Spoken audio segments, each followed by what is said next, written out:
This is from Jordan Peterson's book, 12 Rules for Life. It's from rule number one. It's the last part of rule number one. It's called Rising Up. Sometimes people are bullied because they can't fight back. This can happen to people who are weaker physically than their opponents. This is one of the most common reasons for the bullying experienced by children. Even the toughest of 6-year-olds is no match for someone who is 9. A lot of that power differential disappears in adulthood. However, with the rough stabilization and matching of physical size, with the exception of that pertaining to men and women with the former typically larger and stronger, particularly in the upper body, as well as the increased penalties generally applied to adulthood to those who insist upon continuing with physical intimidation. So yeah, bullying is more common in children and not as adults. Well, it is sometimes happens with adults, but it's less common because people wise up. But just as often, people are bullied because they won't fight back. This happens not infrequently to people who are temperate, compassionate, and self-sacrificing, particularly if they are also high in negative emotion and make a lot of gratifying noises of suffering when someone sadistic confronts them. Children who cry more easily, for example, are more frequently bullied. It also happens to people who have decided, for one reason or another, that all forms of aggression, including even feelings of anger, are morally wrong. I have seen people with a particularly acute sensitivity to petty tyranny and over-aggressive competitiveness restrict within themselves all the emotions that might give rise to such things. Often, they are people whose fathers were excessively angry and controlling. Psychological forces are never undimensional in their value. However, and the truly appalling potential of anger and aggression to produce cruelty and mayhem are balanced by the ability of those primordial,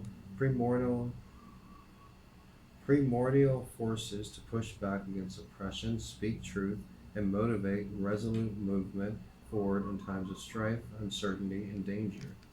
With their capacity for aggression straitjacketed within a too narrow morality, those who are only or merely compassionate and self-sacrificing and naive and exploitable cannot call forth the genuine righteousness and appropriately self-protective anger necessary to defend themselves.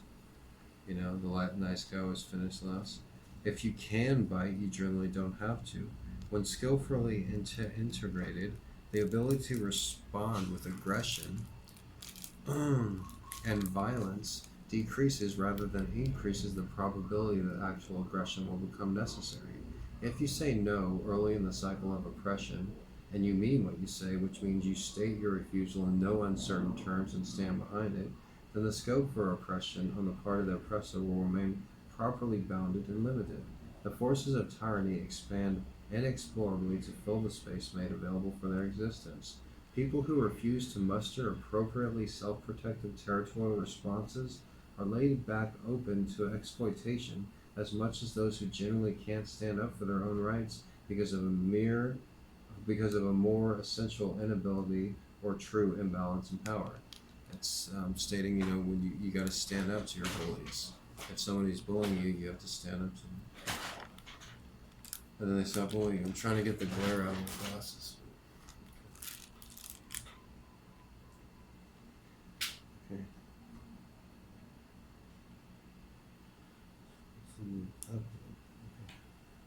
When the awakening occurs, when once naive people recognize in themselves the seeds of evil and monstrosity and see themselves as dangerous, at least potentially, their fear decreases.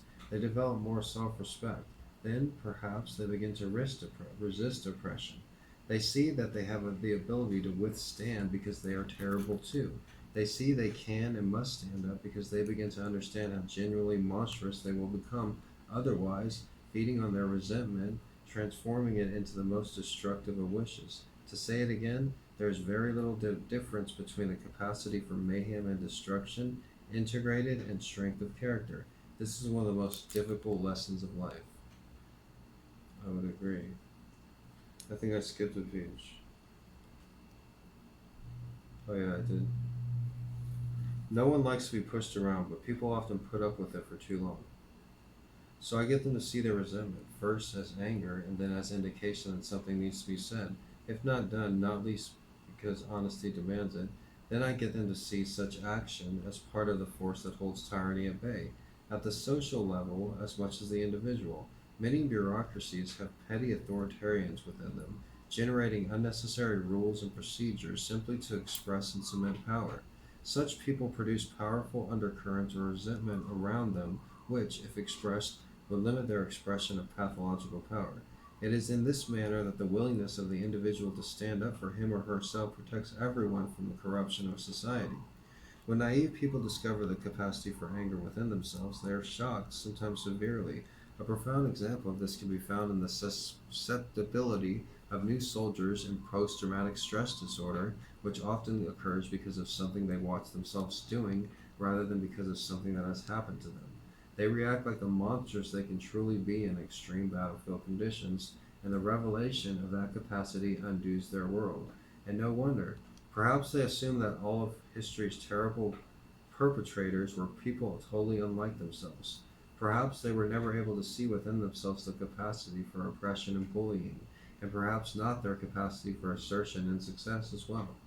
I have had clients who were terrified into literally years of daily hysterical convulsions by the sheer look of malevolence on their attackers' faces. Such individuals typically come from hyper sheltered families where nothing terrible is allowed to exist, and everything is fairyland wonderful, or else. When the awakening occurs, when once naive people recognize in themselves the seeds of evil and monstrosity, and see themselves as dangerous, or at least potentially, their fear decreases. They develop more self respect.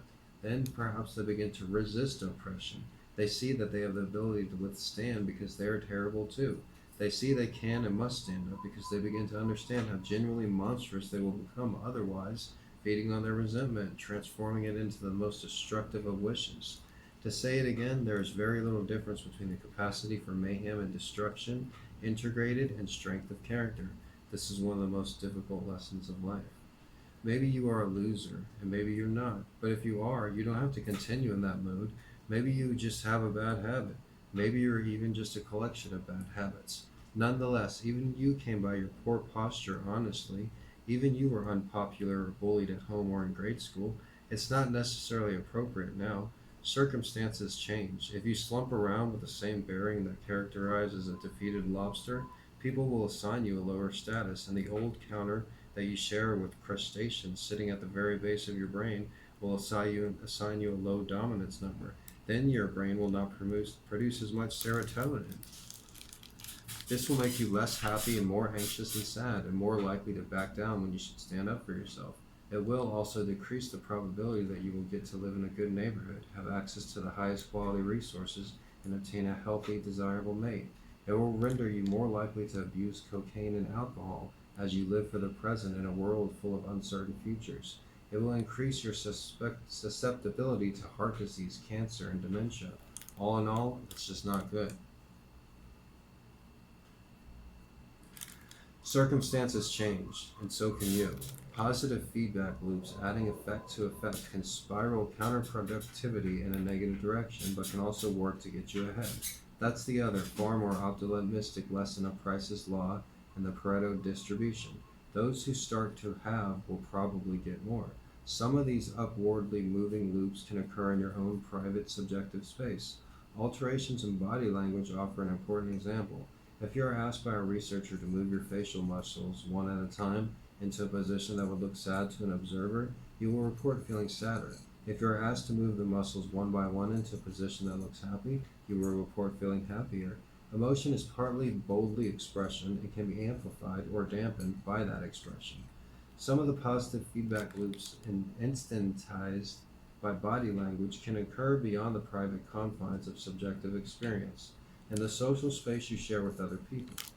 If your posture is poor, for example, if you slump, your shoulders forward, rounded, chest tucked in, head down, looking small, defeated and ineffectual, protected in theory against attack from behind, then you will feel small, defeated, and ineffectual. The reactions of others will amplify that. People like lobsters size each other up, partly in consequence of stance. If you present yourself as defeated, then people will react to you as if you are losing. If you start to straighten up, then people will look at and treat you differently. You might object, the bottom is real. Being at the bottom is equally real. A mere transformation of posture is insufficient to change anything that fixed. If you're in number 10 position, then standing up straight and appearing dominant might only attract the attention of those who want once again to put you down. And fair enough.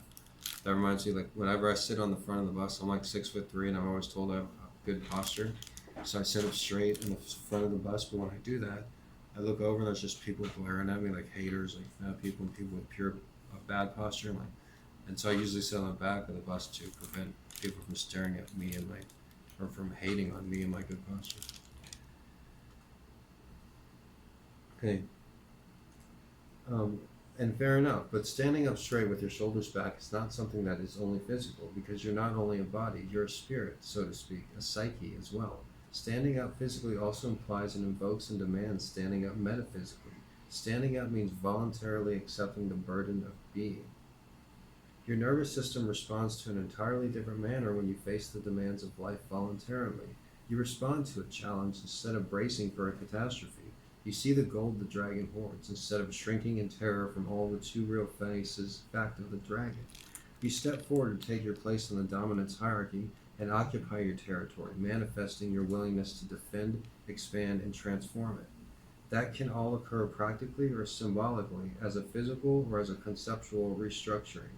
To stand up straight with your shoulders back is to accept the terrible responsibility of life with your eyes wide open. It means deciding to voluntarily transform the chaos of potential into the realities of habitual order. It means adopting the burden of self-conscious vulnerability and accepting the end of unconscious paradise of childhood, where finitude and mortality are only dimly comprehended. It means willingly undertaking the sacrifices necessary to generate a productive and meaningful reality. It means acting to please God in the ancient language. To stand up straight with your shoulders back means building the ark that protects you from the world, that protects the world from the flood, guiding your people through the desert after they had escaped tyranny, making your way from comfortable home and country, and speaking the prophetic word to those who ignore the widows and children. It means shouldering the cross that marks the X, the place where you and being intersect so terribly. It means casting dead, rigid, and too tyrannically order back into the chaos in which it was generated. It means withstanding the ensuing uncertainty and establishing, in consequence, a better, more meaningful, and more productive order. So, attend carefully to your posture. Quit drooping and hunching around. Speak your mind. Put your desires forward, as if you had a right to them, at least the same right as others. Walk tall and gaze forthright ahead. Dare to be dangerous. Encourage the serotonin to flow plentifully through the neural pathways, desperate for its calming influence. Serotonin. People, including yourself, will start to assume that you're incompetent and unable, or at least they will not immediately conclude the reverse. Emboldened by the positive responses you are now receiving, you will begin to be less anxious. You will then find it easier to pay attention to the subtle social clues that people exchange when they are communicating. Your conversations will flow better with fewer awkward pauses. This will make you more likely to meet people and interact with them and impress them. Doing so will not only generally increase the probability that good things will happen to you, it will also make these good things feel better when they do happen, thus strengthening and emboldening you may choose to embrace, being, and work for its furtherance and improvements. Thus strengthened, you may be able to stand, even during the illness of a loved one, even during the death of a parent, and allow others to find strength alongside you when they would otherwise be overwhelmed with despair. Thus emboldened, you will embark on the voyage of your life. Let your light shine, so to speak, on the heavenly hill and pursue your rightful destiny. Then the meaning of your life may be sufficient to keep the corrupting influence of moral despair at bay. Then you may be able to accept the terrible burden of the world and find joy. Look for your inspiration to the victorious lobster with its 350 million years of practical wisdom. Stand up straight with your shoulders back. That was the end of Jordan Peterson's first rule of his 12 rules for life. I gotta admit, that's one of the most deepest, most intelligent things I've ever read. I've always been told to stand up straight my whole life, and I've always had good posture, and I'm really happy for that. Maybe I haven't stood up straight as often as I should have, But there was a lot of other things in here that like really opened my eyes, and that's to you know like posturing. Something that also interested me is the hierarchy chain. Um, Not saying something because it's the easier thing to do, taking the easier way out to not ruffle people's feathers. But sometimes, lots of times in life, you have to ruffle feathers, and um, I wish I would have ruffled more feathers than I have previously. So once again, if you enjoyed my reading of it, I can seem to be able to read this really well. It works really good with my reading ability. Click the thumbs up button if you haven't already. Hit the subscribe button and send this video to one person or post it on your Facebook or Twitter or Instagram. Help this channel grow, and thanks for everything. Keep reading and keep watching.